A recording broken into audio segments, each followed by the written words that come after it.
All right, so we've reached day 8, Wednesday, and we're going to go over pulse and control systems. And this unit is probably one of the more important units for you to study, okay? Because I'm quite sure that a lot of the equipment that goes into an atomic submarine has electronics which utilize these control systems. Okay, I'm not sure how many exactly what goes into an atomic sub. I'm not sure of that.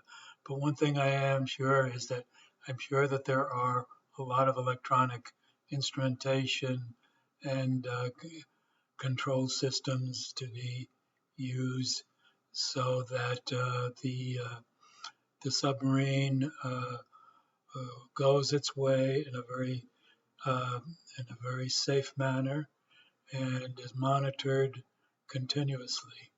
Okay, in order for that to occur, then it probably creates its own power supply system, power system.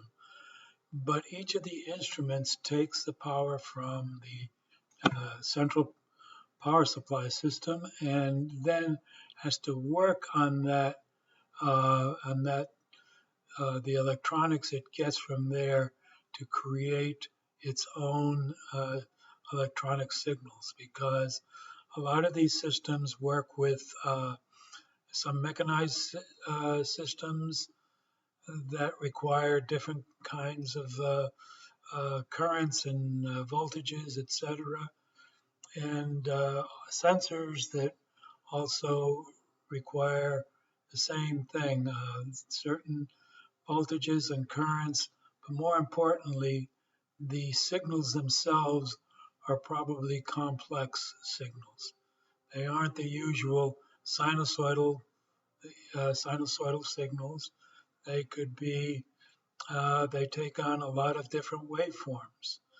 And that's pretty much the subject of this particular unit. Okay, get to know it. Get to know.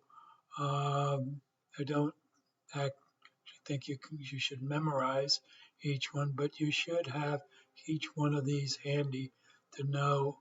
Oh, this is a Colpitts or this is a something else. Okay, system. Okay, so be familiar with the different systems that are available for us to create different kinds of waveforms that power the sensors and the mechanized systems on board these ships. Okay, so as I said, this is probably one of the more important studies for and that are related to your everyday work, those of you that work on electronic units in these subs. So enjoy.